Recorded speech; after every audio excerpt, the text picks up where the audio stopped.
இனி வருகின்ற நாட்கள் உங்களுக்கு நன்மை நிறைந்த நாட்களாக அமையட்டும். அனைவருக்கும் வணக்கம். நம்ம இன்னைக்கு பார்க்க இருக்கிறது மீனராசி. இந்த மீனராசிக்காரர்களுக்கு அடுத்து வருகின்ற 7 நாட்களும் எப்படி அமைந்திருக்கு அப்படிங்கிறத இந்த வீடியோவில் விளக்கமாக சொல்லியிருக்கோம்.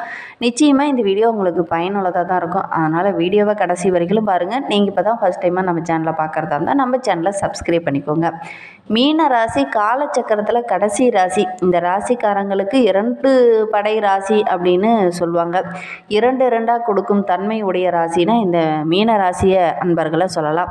மீன் கூட பார்த்திங்கன்னா 2ஆக தான் இருக்கும் அவங்களுடைய ராசி சின்னம். அது இவங்களுக்கு பெரும்பாலும் பார்த்திங்கன்னா இல்லறம் இனிமையாக இருக்கிறதுல சின்ன சின்ன தடைகள் வரும். நடுத்தரமான உயரமுடையவங்களாக இருப்பாங்க. அகன்ற நெற்றியும் கூர்மையான கண்களும் உடையவங்க. பேசும்போது கூட ரொம்ப மௌனமாக பேசக்கூடியவங்களா இந்த மீனராசி அன்பர்கள் இருப்பாங்க. நடக்கும்போது கூட கைகளை வீசி உடலை குலுக்கிய மாதிரி தான் நடப்பாங்க. மற்றவங்களுடைய சுக துக்கங்களை தன்னுடையது அப்படின்னு நினைத்து வாழக்கூடியவங்க தான் இந்த மீனராசி அன்பர்கள்.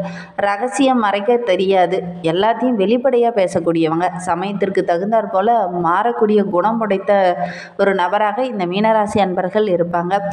இருந்தாலும் அவங்கக்கிட்ட ரொம்ப பழகிடுவாங்க. எளிமையாக சீக்கிரமாக பழகிடுவாங்க. ஆனால் அதே மாதிரி அவங்கள விட்டு டக்குன்னு விலகவும் ஆரம்பிச்சிடுவாங்க இந்த மீனராசி அன்பர்கள்.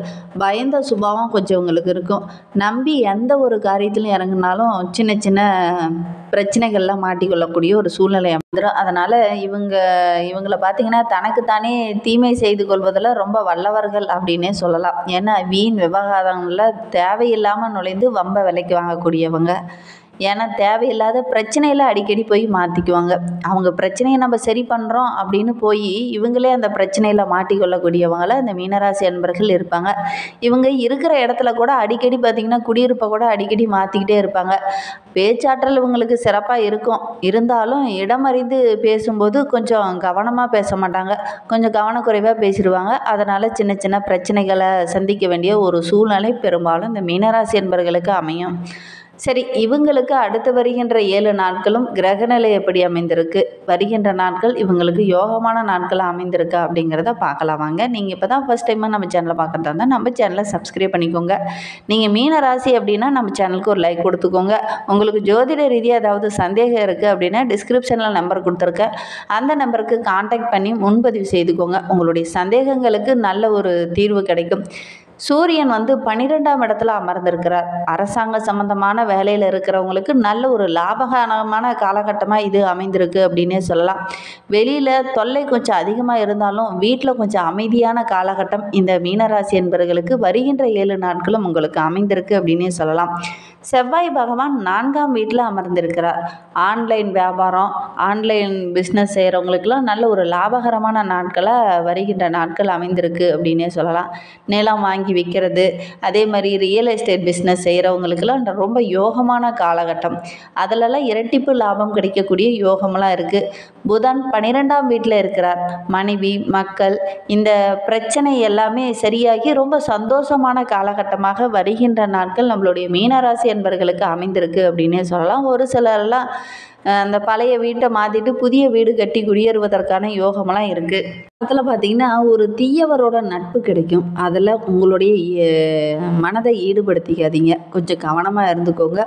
நல்லவங்க யார், தீயவர்கள் யார் அப்படிங்கிறத அறிந்து செயல்படுறது நல்லது.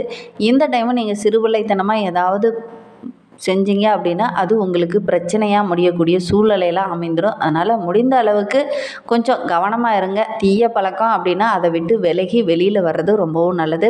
குரு பகவான் 3ஆம் இடத்துல அமர்ந்திருக்கிறார். வெளியூர்லேருந்து நல்ல ஒரு செய்தி உங்களை தேடி வரும். நண்பர்களும் உறவினர்களும் உங்களுக்கு ஆதரவாக இருப்பாங்க. வருகின்ற நாட்கள் ரொம்ப யோகமான நாட்கள் நம்மளுடைய மீனராசி அன்பர்களுக்கு அமைந்திருக்கு அப்படின்னே சொல்லலாம். சுக்கிரன் 1ஆம் இடத்துல இருக்கிறார். எடுத்த காரியம் எல்லாமே நல்ல ஒரு ஏற்றமும் முன்னேற்றமும் தேடித்தரக்கூடிய நாட்களாக வருகின்ற நாட்கள் நம்மளுடைய மீனராசி என்பவர்களுக்கு அமைந்திருக்கு. மற்றவங்களுக்கு உதவி செய்ய போய் நீங்கள் பிரச்சனையெல்லாம் மாட்டிக்காதீங்க. அதில் ரொம்ப கவனமாக இருங்க. ஏன்னா பெரும்பாலும் பார்த்திங்கன்னா நீங்கள் யாருக்காவது உதவி செய்ய போய் தான் நீங்கள் பிரச்சனையெல்லாம் மாட்டிக்குவீங்க. உங்களுக்கு நீங்கள் எப்பவுமே நல்லவங்க தான் இருந்தாலும் மற்றவங்களுக்கு உதவ போய் நீங்கள் தான் பிரச்சனையில் மாட்டிக்கொள்கிறீங்க. அதனால் முடிந்த அளவுக்கு இந்த டைமில் யாருக்காவது உதவி செய்கிற மாதிரி இருந்தது அப்படின்னா கொஞ்சம் கவனமாக இருங்க. நல்லவங்க யார், கெட்டவங்க யார் அப்படின்னு அறிந்து அதற்கேற்ப செயல்படுறது நல்லது. வீட்டில் கூட ஏதாவது ஒரு சுப நிகழ்ச்சி இந்த டைம் நடைபெறக்கூடிய யோகம்லாம் இருக்குது. சுப நிகழ்ச்சியில் கலந்து கொள்ளக்கூடிய சூழ்நிலையும் இந்த வருகின்ற வாரத்தில் நம்மளுடைய மீனராசி என்பர்களுக்கு அமையும். ராகு பகவான் 1ஆம் வீட்டில் இருக்கிறார். வெளி வட்டாரத்தில் உங்களுடைய செல்வாக்கு, உங்களுடைய மதிப்பு அதிகரிக்கக்கூடிய காலமாக வருகின்ற நாட்கள் அமைந்திருக்கு. வீட்டுக்கு தேவையான ஆடம்பர பொருளெல்லாம் வாங்கி ரொம்ப மகிழ்ச்சிகரமான வாரமாக இந்த வாரம் அமைந்திருக்கு. தான தர்மங்கள் செய்யக்கூடிய ஒரு சூழ்நிலையும் இந்த வாரத்தில் அமையும். யாருக்காவது ஒருத்தருக்கு சின்னதாக ஏதாவது ஒரு தானம் செய்வீங்க. கேது பகவான் 7ஆம் இடத்துல இருக்கிறார். உழைப்புக்கு தகுந்த ஊதியம் இந்த டைம் கிடைக்கும். ஒரு சிலருக்குலாம் பதவியில் கூட சின்ன சின்ன மாற்றங்கள் வரக்கூடிய சூழ்நிலை இந்த வாரத்தில் அமையும். ஏன்னா வியாபாரத்தை ஒரு சிலர்லாம் விரிவுபடுத்துவீங்க. அதிலெல்லாம் நல்ல ஒரு லாபம் கிடைக்கும். அதே மாதிரி வெளியூர் பயணங்கள் எல்லாமே உங்களுக்கு லாபகரமாக அமையக்கூடிய சூழ்நிலை அமையிருக்கு அப்படின்னே சொல்லலாம். அதே நேரத்தில் வண்டி வாகனத்தில் செல்லும்போது இந்த மீனராசி என்பர்கள் ரொம்ப எச்சரிக்கையாக இருக்கக்கூடிய காலகட்டம். அதனால் ரொம்ப கவனமாக இருங்க. வெளியில் எங்கேயாவது கிளம்புற மாதிரி இருந்தது அப்படின்னா ஒரு 10 நிமிஷத்துக்கு முன்னாடி போங்க. ஹெல்மெட் அணிந்துக்கிட்டு போங்க. ஏன்னா இந்த டைமில் கவனக்குறைவாக இருந்தீங்க அப்படின்னா சின்ன சின்ன பிரச்சனைகள் வரக்கூடிய சூழ்நிலை இருக்குது. அதனால் வெளியில் எங்கேயாவது பயணம் செல்கிறதா இருந்தது அப்படின்னா ரொம்ப கவனமாக இருங்க. வண்டியில் செல்கிறவங்க ரொம்ப எச்சரிக்கையாக இருக்கணும். அதே மாதிரி இரும்பு சம்மந்தமான தொழிலில் இருக்கிறவங்களும், அதே மாதிரி நெருப்பு சம்மந்தமான தொழிலில் இருக்கிறவங்களும் ரொம்ப எச்சரிக்கையாக இருக்கக்கூடிய காலகட்டமாக இது அமைந்திருக்கு அப்படின்னே சொல்லலாம். மீன ராசியில் பூரட்டாதி நட்சத்திரத்தில் பிறந்தவங்களுக்கு அடுத்து வருகின்ற 7 நாட்களும் எப்படி அமைந்திருக்கு அப்படிங்கிறத பார்க்கலாம். இந்த வாரத்தை பொறுத்தவரையிலும் நீங்கள் எடுக்கிற ஒவ்வொரு முயற்சியுமே உங்களுக்கு சாதகமாக அமைந்திருக்கு அப்படின்னே சொல்லலாம். அதே மாதிரி சிறப்பான பலன்கள்லாம் இந்த மாதத்தில் நீங்கள் எதிர்பார்க்கலாம். உபரி வருமானமும் வருகின்ற நாட்களில் உங்களுக்கு கிடைக்கும். ஒரு சிலருக்கெல்லாம் எல்லா வசதிகளோட கூடிய ஒரு அழகான வீடு கட்டி அதில் குடியேறக்கூடிய யோகம்லாம் இருக்குது. அரசு வேலையில் இருக்கிறவங்களுக்கு உங்களுடைய மனதுக்கு பிடித்த அந்த இடமாற்றம் அது கிடைக்கும். புதிய பதவியெல்லாம் தேடி வரும். உங்களுடைய அந்தஸ்து, செல்வாக்கு இதெல்லாம் உயரக்கூடிய நாட்களாக வருகின்ற நாட்கள் நம்மளுடைய பூரட்டாதி நட்சத்திரக்காரர்களுக்கு அமைந்திருக்கு அப்படின்னே சொல்லலாம். விவசாயத்தில் ஓரளவுக்கு லாபம் கிடைக்கும். மாணவர்களை பொறுத்தவரையிலும் படிப்பில் கொஞ்சம் கூடுதலாக கவனம் செலுத்தி படிச்சிங்க அப்படின்னா நல்ல ஒரு மதிப்பெண்ணை பெற முடியும். நெருங்கிய நண்பர்கள் உங்களுக்கு பக்கபலமாக இருப்பாங்க. குடும்பத்தில் இருந்த பிரச்சனையும் படிப்படியாக குறைய ஆரம்பிக்கும். மனைவி கிட்ட சின்ன சின்ன கருத்து வேறுபாடுகள் வரக்கூடிய சூழ்நிலை இருக்குது. கொஞ்சம் அனுசரித்து செல்வது நல்லது. உறவினர்கள் வருகையால் ரொம்ப சந்தோஷமான வாரமாக இந்த வாரம் இந்த பூரட்டாதி நட்சத்திரக்காரர்களுக்கு அமைந்திருக்கு அப்படின்னே சொல்லலாம். உத்திரட்டாதி நட்சத்திரக்காரர்களுக்கு அடுத்து வருகின்ற 7 நாட்களும் நல்ல ஒரு யோகமான நாட்களாக அமைந்திருக்கு அப்படின்னே சொல்லலாம். உங்களுடைய நல்ல குணம் இந்த டைமு மற்றவங்களுடைய பாராட்டை பெற்றுத்தரும். புண்ணிய தலங்களுக்கெல்லாம் சென்று வரக்கூடிய யோகம் இருக்குது. அதனால் ரொம்ப மகிழ்ச்சிகரமான வாரமாக இந்த வாரம் உங்களுக்கு அமைந்திருக்கு அப்படின்னே சொல்லலாம். மனதில் ஒரு விதமான பதட்டம், பயம் இதெல்லாம் இருந்தது இல்லையா, அதெல்லாம் குறைஞ்சி ரொம்ப மன அமைதி கிடைக்கக்கூடிய ஒரு வாரமாக இந்த வாரம் அமைந்திருக்கு. சீரான பொருளாதார உயர்வு இருக்கும். அதே மாதிரி மனதிலையும் ஒரு விதமான மகிழ்ச்சியும் சந்தோஷமும் நிறைந்த நாட்களாக வருகின்ற நாட்கள் அமைந்திருக்கு அப்படின்னே சொல்லலாம். ஒரு சிலர்லாம் வீட்டுக்கு தேவையான பொருளெல்லாம் வாங்கி ரொம்ப மகிழ்ச்சிகரமாக இருப்பீங்க. ஒரு சிலர் பார்த்திங்கன்னா பூமி, வண்டி வாகனம் வாங்கக்கூடிய யோகம் இருக்குது.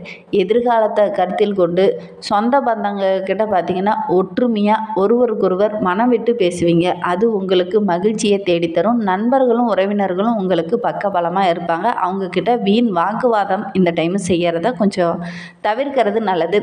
ரேவதி நட்சத்திரத்தில் பிறந்தவங்களுக்கு அடுத்து வருகின்ற 7 நாட்களும் செலவுகள் கொஞ்சம் அதிகமாகக்கூடிய சூழ்நிலை இருக்குது. ஆடம்பர செலவுகளை கொஞ்சம் குறைச்சிக்கோங்க. அதே மாதிரி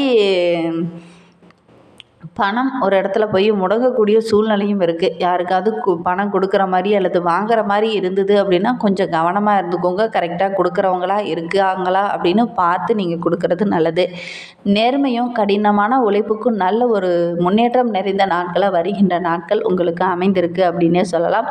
குடும்பத்தில் இருக்கிறவங்க கிட்ட பேசும்போது கொஞ்சம் அனுசரித்து பேசுங்க.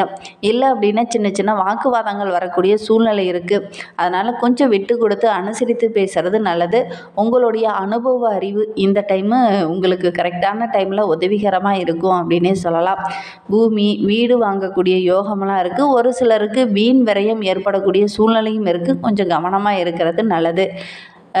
மனைவி கிட்ட பேசும்போது கொஞ்சம் விட்டு கொடுத்து அனுசரித்து பேசுகிறது நல்லது. வீண் வாக்குவாதங்களில் ஈடுபட வேண்டாம். அதே மாதிரி வேலை செய்கிற இடத்துல நல்ல ஒரு மதிப்பு கிடைக்கும். பெண்களை பொறுத்த வரைக்கும் ஆன்மீகத்தில் கொஞ்சம் ஈடுபாடு அதிகமாக இருக்கும். எங்கேயாவது ஆன்மீக தலங்களுக்கு சென்று வரக்கூடிய யோகம்லாம் இருக்குது. குடும்பத்தோட முன்னேற்றத்திற்காக அதிகம் பாடுபடக்கூடிய சூழ்நிலையும் அமைந்துடும். அதனால் குடும்பத்தோடு எங்கேயாவது வெளியில் செல்லும்போது ரொம்ப எச்சரிக்கையாக இருங்க. இன்னும் உங்களுடைய வாழ்க்கை சிறப்பாக அமையணும் அப்படின்னா அருகில் ஏதாவது ஒரு சிவன் ஆலயம் இருந்தது அப்படின்னா அந்த ஆலயத்திற்கு சென்று சிவபெருமானை தரிசிச்சுட்டு வாங்க. நல்ல ஒரு மாற்றம் வரும். இது மாதிரி பயனுள்ள தகவல்